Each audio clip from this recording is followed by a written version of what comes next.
नमस्ते आप सभी को। मैं रीना ढिल्लों एक बार फिर से स्वागत करती हूँ आपका अपने यूट्यूब चैनल हिंदी विषय श्रृंखला में। तो भाई ये जो मैं आपको पढ़ा रही हूँ राष्ट्रीय शिक्षा परिषद के अंतर्गत जो जो अधिनियम लागू किए गए थे, तो हमने 1929 हाइटोग समिति तक हमने पढ़ लिया था। अब हम पढ़ने वाले हैं 1934 में लागू की गई सप्रू समिति। इसमें बेरोजगारी की जांच करने के लिए इसको बनाया गया था कि इतनी बेरोजगारी है जो इसको हम किस प्रकार से निपटे। 1937 में अबोट वुड रिपोर्ट आई। इसमें जो माध्यम होगा शिक्षा का अंग्रेजी, पॉलिटेक्निक, व्यावसायिक प्रशिक्षण इसके अंतर्गत चलाए जाएंगे जिससे लोगों को व्यवसाय मिले। फिर आता है 1937 में वर्धा शिक्षा योजना। डॉक्टर जाकिर हुसैन ने प्रारंभिक 7 वर्ष तक निःशुल्क व अनिवार्य शिक्षा चालू की और जो शिक्षा होगी वह मातृभाषा में होगी।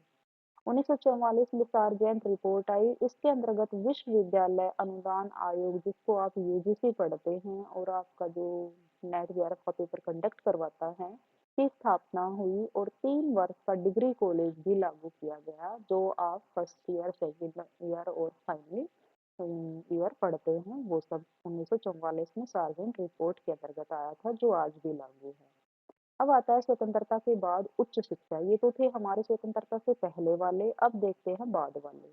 1948 में ये प्रश्न पूछा गया था, अभी पिछला जो एग्जाम हुआ था उसमें, कि विश्वविद्यालय शिक्षा आयोग कब लागू किया गया था, तो 1948 में।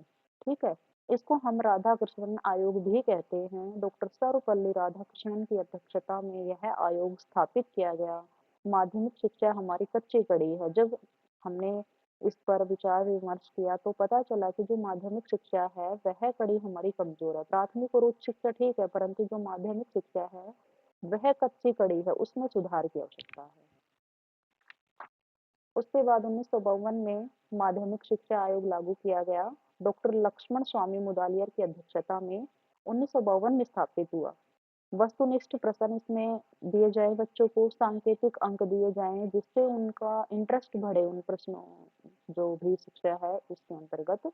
1961 में भावनात्मक एकता समिति डॉक्टर संपूर्णानंद की अध्यक्षता में लागू की गई और इसमें एकता पर बल दिया गया कि संसार में, सॉरी, भारत में जहाँ कहीं से भी कोई भी बच्चा पढ़ रहा है तो उसको एक समान शिक्षा दी जाए। 1964 से 66 के अंतर्गत कोठारी आयोग स्थापित किया गया जिसके अध्यक्ष डॉक्टर दौलत सिंह कोठारी थे। शिक्षा को नई शिक्षा व नया आकार देने का काम इन्होंने किया।